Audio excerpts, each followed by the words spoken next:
से हम शुरू करते हैं। पहला यूहन्ना 2:18।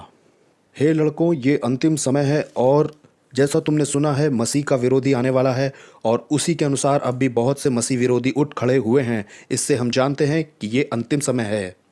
अब ध्यान दीजिएगा, मसीह विरोधी की आत्मा का चलन इस तरह से पकड़ में आ रहा है जैसे जैसे हम युग के अंत की ओर जा रहे हैं। वे यानी मसीह विरोधी निकले हम ही में से हैं। हम में से मतलब यीशु मसीह की कलीसिया से। लेकिन वो हम में से थे नहीं, क्योंकि अगर वो हम में से होते तो हमारे साथ बने रहते। लेकिन अब चूंकि निकल गए हैं, इसलिए ये प्रकट हो गया है कि वो हम में के हैं नहीं। लेकिन तुम्हारा उस पवित्र से अभिषेक हुआ है और तुम्हें सब कुछ पता है, या तुम सब के सब जानते हो। मुझे लगता है बाद वाला सही है। मैंने तुम्हें इसलिए नहीं लिखा है क्योंकि तुम्हें सच पता नहीं है, बल्कि तुम्हें पता है कि कोई झूठ सच की ओर से नहीं होता है। झूठा है कौन? केवल वो जो यीशु के मसीह होने का इनकार करता है। एंटी क्राइस्ट वो है जो पिता होने का और पुत्र होने का इनकार कर देता है। जो कोई पुत्र का इनकार कर देता है उसके पास पिता भी नहीं है, और जो पुत्र को मान लेता है उसके पास पिता भी है। हमने यहाँ देखा है, लेकिन उससे पहले मुझे यहाँ जरा समझाने दीजिए। मैं इस अजीब से शब्द एंटी क्राइस्ट का सही मतलब समझाने की कोशिश करता हूँ। आपको ये बात दिमाग में रखनी होगी, क्रिस्टोस शब्द जो ग्रीक का है उसी से मसीह शब्द निकला है, जो कि बिल्कुल मिलता है इब्रानी शब्द माशियाख से, जिससे शब्द बनता है मसाया। अजीब सी बात यह है कि बहुत सारे ज्यूज़ और क्रिश्चियंस भी नहीं जानते हैं कि क्राइस्ट और मसाया दोनों अलग शब्द तो हैं, लेकिन वो हैं एक ही से। तो जब हम एंटी क्राइस्ट बोलते हैं तो वो है मसीहा का विरोध करने वाला। और अगर हम इस शब्द मसाया का अर्थ समझ लें तो हमारी तस्वीर साफ हो जाएगी। तो ये जो आगे लगा हुआ है, इसके प्रीपोजिशन कहते हैं इसे। अब मुझे नहीं मालूम आप में से कितने लोगों को मालूम है, कोई बात नहीं, आपको समझ में आ जाएगा। लेकिन नहीं भी आया तो भी स्वर्ग आपके लिए खुला रहेगा। तो ये जो आगे लगा हुआ है विरोधी, ये एक ग्रीक प्रीपोजिशन है और इसके दो मतलब होते हैं और दोनों का ही प्रयोग हुआ है। इसका पहला मतलब है किसी के खिलाफ होना, तो इसका सबसे पहला काम होगा मसीह के खिलाफ होने का। और इसका जो दूसरा मतलब है वो है उसकी जगह पर। तो इसका आखिरी मकसद ये है कि ये झूठे मसीह को बिठा दे उस जगह पर जहाँ सच्चा मसीह होना चाहिए। तो ये जो ताकत होती है ये सबसे पहले करती है मसीह को बाहर निकालने का काम, और दूसरा मकसद ये होता है कि उसकी जगह पर एक झूठा मसीहा लाया जाए। तो इस शक्ति के काम करने के ये दो तरीके ही हैं। अब जब आपने इसे पहचानना शुरू कर दिया है तो मुझे लगता है आप समझ गए होंगे कि जहाँ नामधारी क्रिश्चियंस होते हैं वहाँ स्पिरिट ऑफ एंटी क्राइस्ट काम करती है पूरी तरह से। मेरे और रूथ के कुछ दोस्त हैं अमेरिका में जो एक चर्च से बिलोंग करते हैं जिसे कहते हैं old line of evangelical stream. मैं उनके डिनोमिनेशन का नाम नहीं लेना चाहता हूँ। और उन्होंने एक दिन मुझसे कहा कि हमारे चर्च में आप बुद्धा के बारे में बात कर सकते हैं, आप सुकरात के बारे में बात कर सकते हैं, आप मार्टिन लूथर किंग के बारे में बात कर सकते हैं, आप प्लेटो के बारे में बात कर सकते हैं, और कोई भी उदास नहीं होगा। लेकिन अगर आपने यीशु के बारे में बात कर दी, हर कोई उदास हो जाता है। अब ये क्या है बताइए? यही है ख्रिस्ट विरोधी का आत्मा। देख रहे हैं आप, ये अभी अपने पहले चरण में है सच्चे मसीह से छुटकारा पाने में। लेकिन एक बात हम सबको समझनी चाहिए कि शैतान के उद्देश्य का अंत सिर्फ इतना ही नहीं है। उसका मकसद है कि सच्चे मसीह की जगह पर एक झूठा मसीहा ला दिया जाए, और यही हम आज देख रहे हैं। और जब आप ये देख पाते हैं तो जाहिर सी बात ये है कि शैतान के ये काम करने का तरीका वहीं पर लागू हो सकता है जहाँ पर पहले यीशु का प्रचार हुआ हो। आप यीशु को रिजेक्ट नहीं कर सकते जब तक पहले आपने सुना ना हो। देखिए, तंत्र मंत्र जादू टोना तो ये अलग चीज़ है। ये तो सारी मनुष्य जाति में जो गिरी हुई है फैला ही है। इसे मैं इस तरह से कहता हूँ, सारी पतित मनुष्य जाति में फैला हुआ झूठा धर्म, जिसमें अलग अलग रीति रिवाज, प्रगटीकरण और तरीके हैं। लेकिन एंटी क्राइस्ट वहीं काम कर सकता है जहाँ क्राइस्ट का पहले प्रचार हो रखा हो। जब यीशु की परीक्षा हुई, जब वो जंगल में थे और अपनी सेवकाई शुरू करने वाले थे, मत्ती के गॉस्पेल में वहाँ रिकॉर्ड किया गया है कि यीशु ने शैतान से कहा, मेरे पीछे हो ले। ये तो नॉर्मल तरीका है ट्रांसलेट करने का, लेकिन बहुत अच्छे तरीके से अगर इसका अनुवाद किया जाए तो ऐसे होगा, मेरे बाद चले आओ। मेरा ये मानना है कि ये एक आत्मिक सच्चाई है कि जहाँ कहीं भी यीशु और सुसमाचार की घोषणा की जा चुकी है वहाँ परमेश्वर इजाज़त देंगे ताकि किसी उल्टी दूसरी बात का अनुसरण किया जाए। असल में इंसानियत को मजबूर किया जाएगा कि वो किसी एक को चुने, दोनों में से, या तो झूठे को या तो सच्चे मसीह को। ये एक हिस्सा है परमेश्वर के काम करने के तरीके का कि उसने झूठे विकल्पों को हटाया नहीं है, और हमारी जिम्मेदारी ये है कि हम सही चुनाव करें। मुझे लगता है ये हमारी जनरेशन से बिल्कुल ठीक मिलता जुलता है। मुझे लगता है कि आज की जो जनरेशन है इसको ज़रूरत तो पड़ेगी कि वो सच्चे मसीह को मान ले या तो फिर झूठे मसीह को मान ले। और ये जो ख्रिस्त विरोधी का आत्मा है ये अपनी पूरी पूरी कोशिश करेगा, शायद आपको इसका अंदाज़ा नहीं है, ताकि आप दबाव में आके गलत चुनाव कर लें। अब आइए हम लेते हैं कुछ ऐतिहासिक उदाहरणों को, और अब मुझे ये भी मानने की ज़रूरत है कि मैं कुछ कंट्रोवर्शियल कहने जा रहा हूँ। सच के साथ ये समस्या तो होती है कि वो कंट्रोवर्शियल होता है। मैंने ये ध्यान दिया है कि मैं किसी को भी चिढ़ाना नहीं चाहता हूँ, और दूसरे धर्मों पर भी मेरा हमला करने का कोई इरादा नहीं। बस मैं इतना करना चाहता हूँ कि मैं सच दिखा देना चाहता हूँ। लेकिन सबसे ज़्यादा पुराना और सबसे ज़्यादा ज़िद्दी हठीला जो प्रगटीकरण ख्रिस्त विरोधी की आत्मा का दिखाई देता है वो दिखाई देता है यहूदी धर्म में। हम हमेशा यही सोचा करते थे कि क्रिश्चियनिटी जो है वो यहूदियों में से एक डाल की तरह बाहर निकली है, और बेसिकली यहूदी लोग भी आपको यही बताएंगे। वैसे मैं बता दूं कि मैं यहूदी नहीं हूं, मेरी पत्नी है और हम यहूदी लोगों के बहुत करीब हैं। मैं ये बात देख पाया हूँ कि ये बात सच नहीं है। अब हुआ क्या है कि क्रिश्चियनिटी जो कि यीशु मसीह की शिक्षा है अपने चेलों को, मैं पूरी चर्चियनिटी की बात नहीं कर रहा हूँ जो सारी दुनिया में चली, यीशु मसीह ने जो शिक्षा अपने चेलों को दी वो पुराने नियम के धर्म का कंटिन्यूएशन है, और यहूदी धर्म उसमें से डाली की तरह बाहर निकला हुआ है। और ये बहुत ज़रूरी है आपका देखना, स्पेशली अगर आप जूइश लोगों से बात कर रहे हैं तो, जो कि अक्सर हमें करनी पड़ती है। तो यही पहला निशान होगा जो परमेश्वर के लोगों के साथ जुड़ा हुआ रहेगा हमेशा। देखिए, मैं कोई यहूदी धर्म में एक्सपर्ट नहीं हूँ, लेकिन अगर आप इसकी टीचिंग को देखेंगे तो आप पाएंगे कि इसमें यीशु का इनकार करना और उसकी पहचान न करना शामिल है। इसमें एक बहुत बड़ा हिस्सा है जो क्या कहता है कि यीशु के किए हुए दावों को पूरी तरह से खारिज करना है। और ये जो दूसरा प्रगटीकरण दिखता है जो एंटी क्राइस्ट की आत्मा का है यहूदीवाद में, जाहिर सी आसान बात यह है कि यीशु के मसीह होने का इनकार करना, लेकिन हाँ, एक मसीह इनके लिए आने वाला तो है। और तीसरी बात, ये इनकार करता है कि पिता और पुत्र का कोई रिश्ता है इस ईश्वरत्व में। ये यीशु के उस दावे का इनकार करता है कि यीशु परमेश्वर का पुत्र था, और ये नहीं मानते हैं कि परमेश्वर का बेटा हो सकता है। और चौथा है, जिसे मैं पहले भी बता चुका हूँ, कि ये इनकार करता है कि मसीहा आ चुका है। एक बड़ी दिलचस्प बात मैं आपको बताता हूँ जो अभी बीते हुई गर्मियों में 1988 को हुई। यरूशलेम में बहुत ही सुंदर पोस्टर्स लगाए गए सभी मेन जगहों पर, जो कि इब्रानी भाषा में थे। उसमें लिखा था कि मसीहा आ चुका है, और अगर आप उससे मिलना चाहते हैं तो आप जैतून पहाड़ पर इस संडे को जाइएगा और वो आपको मिलेगा। बहुत सुंदर तरह से प्रिंट किया गया था। मुझे नहीं मालूम किसने, लेकिन मुझे ये मालूम है कि एक पत्रकार गया था और वहाँ उसने देखा, लेकिन उसे मसीहा नहीं मिला। ये मैंने इसलिए बताया है कि आप इस मुद्दे की गंभीरता को समझिए। आप किसी यहूदी से सहानुभूति के भाव से बात करके देखिए, और आप इस्तेमाल कीजिए मसीह के शब्द का, और तुरंत ही कुछ न कुछ उनकी आंखों में बदल जाता है। ये एक ऐसा शब्द है जो यहूदी लोगों के लिए बड़ा खास महत्व रखता है। अब मैं आपके सामने एक राय रख रहा हूँ, एक विचार पेश कर रहा हूँ। आपका पूरा हक है कि आप मेरे साथ सहमत नहीं होना चाहते तो ना हो।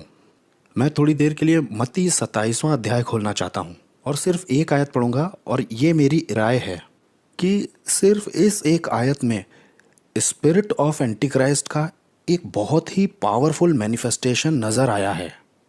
मत्ती 27वां अध्याय और उसकी 21वीं आयत। यीशु पोंतियुस पिलातुस के सामने लाए गए हैं जो कि हाकिम है। पिलातुस ने देखा कि यीशु में कोई गलती नहीं है, और यहूदी अगुए पीछे पड़ कर के बहुत दोष पे दोष लगा रहे थे, और उन्होंने पूरी यहूदी भीड़ को भड़का दिया यीशु के खिलाफ। हमें ये बात भी दिमाग में रखनी है कि इसी भीड़ में वो लोग भी होंगे जिन्होंने एक हफ्ता पहले उस भीड़ में यीशु का स्वागत किया था यरूशलेम में। रास्ते में खजूर की डालियां डाल के इन्होंने कहा था, धन्य है वो राजा जो यहोवा के नाम से आता है, जो कि इस बात को दिखाती है, जिसे हमें इग्नोर नहीं करना चाहिए, कि मानवता बहुत ही चंचल है। इन्हें एक हफ्ता भी नहीं लगा अपने व्यवहार को पूरी तरह से पलटने में। लेकिन मैं ये मानता हूँ कि ये उन लोगों का नेचुरल रिएक्शन तो नहीं था। मैं ये मानता हूं कि एक बहुत ही भयानक आत्मिक जंग चल रही होगी आत्मिक स्थानों में, और दुर्भाग्यपूर्ण ख्रिस्ट विरोधी का आत्मा जीत गया। और ये था जो वहां हुआ था। हाकिम पिलातुस यीशु मसीह को बाहर लेकर के आता है और कहता है कि मैं तुम्हारे लिए हर साल इस समय एक बंदी छोड़ देता हूँ, तो क्या मैं यीशु को छोड़ूं और या मैं बरअब्बा को छोड़ दूं। बरअब्बा एक राजनीतिक आंदोलनकारी था और एक हत्यारा था और एक उग्रवादी था। उसने कभी किसी के साथ कुछ अच्छा नहीं किया था। और वहीं दूसरी तरफ यीशु, जिसने कभी किसी का कोई नुकसान नहीं किया था, उसने हजारों को चंगाई दी, हजारों को आशीष दी और हजारों को खिलाया। वहां उनके पास कोई भी सही कारण नहीं था कि वो यीशु के विरोध में जाते। वहां किसी तरह का कोई लॉजिक नहीं था। वहां एक आत्मिक शक्ति थी जो काम कर रही थी। और मेरे हिसाब से सबसे मुख्य आयत यही है, मत्ती 27:21। हाकिम ने पूछा, यानी कि पिलातुस ने उस भीड़ से जो कि यहूदियों की थी, पूछा, इन दोनों में से तुम किसे चाहते हो कि मैं तुम्हारे लिए छोड़ूं। यहाँ पे इज़राइल जो है ये एक तरह का उदाहरण है जो दुनिया के साथ होने वाला है। मतलब मेरे हिसाब से मेरा ये विश्वास है कि पूरी मनुष्य जाति के सामने ये सवाल तो आएगा ही, इन दोनों में से कौन। तुम्हें यीशु चाहिए, एक चंगा करने वाला, बचाने वाला, या एक धर्मी, और या तुम्हें बरअब्बा चाहिए जो एक दुष्ट आंदोलनकारी है और हत्यारा भी है। एक तरह से ये भी कहा जा सकता है कि बरअब्बा जो है वो एक तरह का एंटी क्राइस्ट है। और उन्होंने चुना, किसे चुना उन्होंने? बरअब्बा को। और सुनिए, उनकी ओर उंगली मत उठाइए।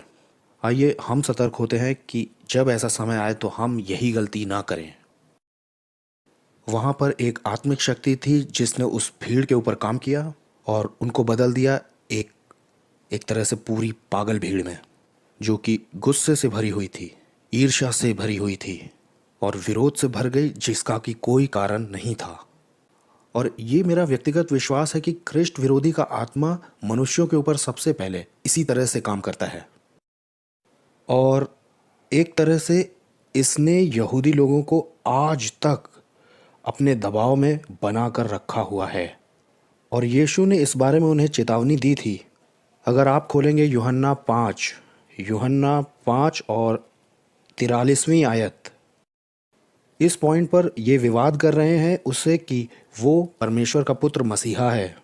यीशु ने कहा कि मैं अपने पिता के नाम से आया और तुम मुझे ग्रहण नहीं करते, और अगर कोई अपने ही नाम से आ जाए तो तुम उसे ग्रहण कर लोगे। और ये बात तो पूरी तरह से प्रमाणित और सच साबित हो चुकी है। दूसरे शब्दों में, मसीह तो मैं हूँ लेकिन तुम मुझे ग्रहण नहीं कर रहे हो। लेकिन अगर कोई झूठा मसीह अपने नाम से आ जाए तो तुम उसे ग्रहण कर लोगे। और जूइश एनसाइक्लोपीडिया ये रिकॉर्ड कर चुका है कि 40 से ज़्यादा झूठे मसीह आ चुके हैं, जो कि उस समय के बाद से होते आए और यहूदियों ने उन्हें ग्रहण भी किया। मैं यहाँ पे 1, 2, 3 के आपको नाम बताऊँगा। उसमें से सबसे प्रसिद्ध है बार कोख्वा नाम का, जिसने उन्हें उकसाया 138 एडी में रोम के खिलाफ विद्रोह करने में। और इसके बाद आया मोजेस, क्रेत का मोजेस, मुझे लगता है 5वीं शताब्दी में आया था वो, जिसने कि उन्हें राजी कर लिया कि तुम समुद्र की ओर चलो क्रेते से और तुम्हें मसीहा मिलेगा। और हज़ारों लोग समुद्र की ओर चले और वो डूब भी गए। और फिर वर्ष 1666 में, जो कि माना जा रहा था बहुत चमत्कारिक साल होगा, सेबेस्टेसवी था, उसने दावा किया कि मैं मसीह हूँ और बड़े ही उत्साह से उसे बड़ी भीड़ ने ग्रहण किया। यहूदियों में एक झूठी शिक्षा और भी है, ये सारी यहूदियों में प्रचलित नहीं है, लेकिन ये एक शिक्षा है तो ये कि जो कोई हमें मंदिर की जगह वापस दिलाएगा वो ही होगा मसीहा। मुझे मालूम है पक्की तौर से आप जानते होंगे कि यहूदियों की जो मंदिर की पवित्र स्थल ज़मीन है वो अभी भी घिरी हुई है मुस्लिम मस्जिद से, और यहूदियों को वहाँ जाने की इजाज़त नहीं है। भले राजनीतिक तौर पर वो पूरा क्षेत्र उन्हीं के कब्ज़े में आता है। और मैं व्यक्तिगत तौर पर यह मानता हूँ कि अगर कोई राजनीतिक व्यक्ति खड़ा होता है और हस्तक्षेप करता है मिडिल ईस्ट में, और वो किसी भी तरीके से वो रास्ता खोल दे जिससे वो लोग अपना मंदिर बना सके वहाँ, और वो लोग उसका आदर करेंगे बड़े उत्साह से मसीहा मान के, और वो अपना प्रभाव पूरी दुनिया के यहूदियों के ऊपर डाल देगा। और मैं पर्सनली ये सुझाव देता हूँ कि ये समय ज़्यादा दूर नहीं है। ठीक है, आइए अब हम देखते हैं ख्रिस्ट विरोधी के आत्मा का एक बहुत ही महत्वपूर्ण प्रकटीकरण। और इसके बारे में जानकारी रखना हमें मसीह होने के नाते बहुत ज़्यादा ज़रूरी है इस वक्त। ये है इस्लाम। जो कि नाम है मोहम्मद के बनाए हुए मज़हब का। इस्लाम का अर्थ होता है सिद्धता या पूर्णता या पूर्ति हो जाना। मोहम्मद खड़ा हुआ था 7वीं शताब्दी के अंतराल में और अरेबिया के द्वीप में, और दावा किया था कि मैं एक नबी हूँ, और ये दावा किया कि इसे पाया है एक स्वर्गदूत से एक गुफा के अंदर, जो इस धर्म का प्रकाशन है उसे, जो कि बाद में इस्लाम बन गया। और उसने ये दावा भी किया था कि उसका जो मज़हब है इस्लाम, वो पुराने नियम और नए नियम का असली पूर्तिकरण है। उसी ने ये दावा भी किया कि असली इंजील को क्रिश्चियंस लोगों ने बदल दिया है और वो इस्लाम के ज़रिए से उसे वापस ला रहा है। और ये मोहम्मद के कुछ बुनियादी दावे हैं। उसने पहले ये विश्वास किया था, क्योंकि उसने मूर्ति पूजा को रिजेक्ट किया था और क्योंकि उसने मसीहों के भी दावों का इनकार किया था, उसको लगा कि यहूदी लोग उसका अनुसरण करेंगे, लेकिन वो निराश हुआ। तो जब उन्होंने उसे फॉलो नहीं किया तो वो उनका विरोधी हो गया और उन्हें सताने भी लग गया। अब आइए देखते हैं इस्लाम की कुछ शिक्षाएं। व्यक्तिगत तौर पर ये मेरी अपनी राय है, आज के वर्तमान समय में इस्लाम सबसे ज़्यादा भयानक और ताकतवर शक्ति है जो परमेश्वर के सच के विरोध में काम कर रही है इस दुनिया में। और दुख की बात तो ये है कि आज यहाँ वेस्ट के बहुत सारे मसीहों ने या तो गलत समझा है और या तो कम आंका है इस्लाम को। अगर इसे एक बार सत्ता का अधिकार मिल जाए तो ये सबसे पहले तो कुचल देंगे यहूदियों को और दूसरे नंबर पर कुचलेंगे मसीहियों को। जितने भी मुसलमानी देश हुए हैं बीती शताब्दियों में, वहाँ क्रिश्चियंस और यहूदियों को ये टाइटल दिया गया है दिमी नाम का, जिसका मतलब होता है सेकंड क्लास लोग। इस्लाम को ये बात जमती है कि कुछ लोग ऐसे आसपास होने चाहिए ताकि उन्हें नीची और तुच्छ परिस्थिति में रखा जा सके और लोगों को यह दिखाया जा सके कि इस्लाम कितने उच्च कोटि का है। रूथ और मैं पाकिस्तान में थे 1985 में गॉस्पेल को प्रीच करने के लिए। एक जो चीज़ हमारे साथ की गई, हमें वहाँ पर ले जाया गया जहाँ पर जूइश कम्युनिटी के, माफ़ कीजिएगा, क्रिश्चियन कम्युनिटी के लोग रहते थे कराची में। और मुझे अभी भी याद है जो भयानक फिजिकल बीमारियों की समझ मुझे मिली जब मैंने देखा गंदगी को, गरीबी को, जो वहाँ उनकी गिरी हुई स्थिति थी। उन लोगों ने सड़कों के ऊपर गटर खुले छोड़ दिए थे, वो वहाँ खुले में पेशाब करने जाते हैं उस तरफ। और ये तस्वीर थी जो कि पाकिस्तान के लोगों को दिखाई जा रही थी क्रिश्चियनिटी की। ये उन्हें अच्छा लगता है, समझ रहे हैं आप? वो उन्हें पूरी तरह से बाहर निकालना नहीं चाहते हैं, वो बस ये दिखाना चाहते हैं कि क्रिश्चियन से मुसलमान कितने ऊंचे दर्जे पर हैं। मिसाल के तौर पर मुसलमान कभी भी लैट्रिन साफ़ नहीं करते, तो पाकिस्तान में सारे लैट्रिन साफ़ करने वाले क्रिश्चियंस ही हैं। मूल रूप से पाकिस्तानियों का क्रिश्चियनिटी के लिए ये दर्शन है, और ये अनगिनत उदाहरणों में से सिर्फ एक उदाहरण है कि कैसे यहूदी और क्रिश्चियंस पूरी तरह से दबे, कुचले और दीनहीन माइनॉरिटी हैं ज़्यादातर इस्लामिक कंट्रीज़ में। एक क्रिश्चियन का कसम खाना माना नहीं जाता है इस्लाम में। एक क्रिश्चियन अगर सबूत दिखाए मुसलमान के खिलाफ तो वो भी नहीं माना जाता है। ये बात सच है कि इस्लाम आज तक इतनी किसी बड़ी बात का दोषी नहीं हुआ है जैसा कि होलोकॉस्ट था, लेकिन इसका 1300 साल का एक लंबा रिकॉर्ड तो है जिसमें कि क्रिश्चियंस का दबाया जाना और सताया जाना दोनों ही शामिल हैं। अब जो नहीं जानते हैं उनके लिए समझना तो कठिन है कि उनका पूरे तिरस्कार का नज़रिया क्रिश्चियंस के लिए क्या है। आप देखते हैं कि हम जिन चीज़ों का सबसे ज़्यादा विरासत के तौर पर या रिवाज के तौर पर आदर करते हैं, जैसे कि दया करना या माफ़ करना, मुसलमानों के लिए ये कमज़ोरियां हैं। आप देखिए इस वक्त जो मिडिल ईस्ट की सिचुएशन है, यहाँ वेस्ट के पॉलिटिशियन जो हैं, भले वो क्रिश्चियन नहीं हैं, लेकिन उनका नज़रिया देखिए, क्योंकि उनका बैकग्राउंड वही था। ये बात करते हैं दया की, शांति की और माफ़ करने की, लेकिन मुसलमानों के लिए नॉनसेंस बात है। मुसलमानों की ये सोच है कि बदला लेना सबसे पवित्र काम है। मैं बस ये दिखाना चाह रहा हूँ कि ये दोनों बिल्कुल अलग ही आत्माएं हैं, और यहाँ है क्योंकि इसे हर बार नॉर्मली नहीं ले सकते। अब जैसा कि मैंने पहले भी बताया है कि इस्लाम में कुछ निशान तो हैं, जैसे कि ये जुड़ा हुआ है पुराने और नए नियम से। इसका मानना है कि ये दावा करता है कि ये परमेश्वर के रेवलेशन के हिसाब से ही काम कर रहा है। लेकिन ये मसीही विश्वास के सबसे मजबूत और मुख्य बातों का ही इनकार कर देता है। ये यीशु की क्रूस की मृत्यु के प्रायश्चित का इनकार करता है। मोहम्मद ने कहा कि यीशु मरा ही नहीं, एक स्वर्गदूत आया और उसे आत्मा में उठा ले गया मरने से पहले। क्योंकि कोई मौत हुई नहीं इसलिए कोई प्रायश्चित भी नहीं हुआ, क्योंकि कोई प्रायश्चित नहीं हुआ तो कोई माफ़ी नहीं, और किसी मुसलमान को गुनाहों की माफ़ी का कोई एश्योरेंस नहीं है कभी भी। और दूसरा है कि वो इनकार करते हैं बहुत उग्र तरीके से कि यीशु खुदा का बेटा था। आप एक मुसलमान से बात करते हो कि यीशु एक नबी था और वो आपको बड़े ध्यान से सुनेंगे। वैसे तथ्य ये है कि कुरान मानती है कि यीशु एक नबी था, और ये भी मानती है कि वो एक बचाने वाला था, यहाँ तक कि मसीह भी मानती है। लेकिन जैसे ही आप बोले वो खुदा का बेटा था, आप एक बहुत तेज़ कड़वे विद्रोह को जन्म दे देंगे। वो जो बड़ी प्रसिद्ध मस्जिद है वहाँ, जिसे डोम ऑफ द रॉक कहते हैं, वो उसी जगह पर बनी हुई है जहाँ पर कभी सुलेमान का मंदिर हुआ करता था। उसके चारों तरफ अरबी भाषा में मतलब 2 जगह लिखा है खुदा को बेटे की ज़रूरत नहीं है। जब तक आपकी खुद इन बातों से मुठभेड़ ना हो तब तक आपको कोई आइडिया नहीं कि इस बात का कितना उग्र विरोध है। और फिर ये आगे जैसा मैंने बताया कि इनकार करता है ईश्वरत्व में पिता पुत्र के रिलेशनशिप का। तो आप देखिए बड़े रुचिपूर्ण तरीके से ये दोनों जो धर्म हैं जिनको हमने अभी देखा है आज, यहूदी धर्म और इस्लाम, ये दोनों मिडिल ईस्ट में ही शुरू हुए थे।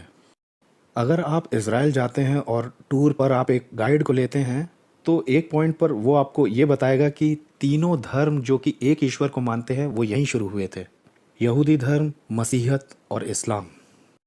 और ये मेरा एक अनुमान है जिसे मैं चाहता हूँ आप भी विचार करें कि ये जो स्पिरिट ऑफ एंटी क्राइस्ट है, ये जो नामधारी या मुंह बोले क्रिश्चियंस हैं उनमें सफल हो जाएगी यीशु को बाहर निकाल देने में। ये बस सिर्फ कहलाने के लिए मसीहत होगी, लेकिन इसमें मसीह नहीं होगा। ये एक मॉरल सिस्टम और एक लीगल सिस्टम बन के रह जाएगी, एक ऐसा सिस्टम जिसमें प्रतियोगिताएं होंगी, हर तरह का मजहब होगा, लेकिन मसीह नहीं होगा। लेकिन एक बार अगर आपने यीशु को बाहर निकाल दिया तो समझिए दरवाज़ा खुल गया ऐसी धारणाओं का जिसमें इस्लाम है, यहूदी लोग हैं और क्रिश्चियनिटी है। और मैं इस तरह से भी सोचता हूँ, ये मेरी खुद की अपनी राय है, कि एंटी क्राइस्ट इसी तरह के एक धर्म को आगे बढ़ाने की कोशिश करेगा ताकि जोड़ दे यहूदियों को, इस्लाम को और धर्म छोड़े हुए क्रिश्चियंस को। मुझे लगता है कि इस तरफ चलने के लिए एक लंबा रास्ता होगा।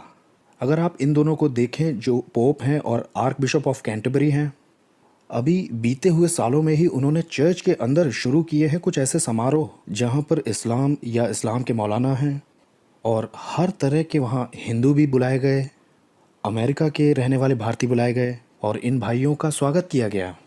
देखिए, आप ये बस न्यूज़पेपर में पढ़ सकते हैं, लेकिन ये एंटीक्राइस्ट का ही आत्मा है। इसका उद्देश्य है कि यीशु को बाहर निकाला जाए। वो तो ठोकर का कारण है, क्रूस जो है वो ठोकर का कारण है।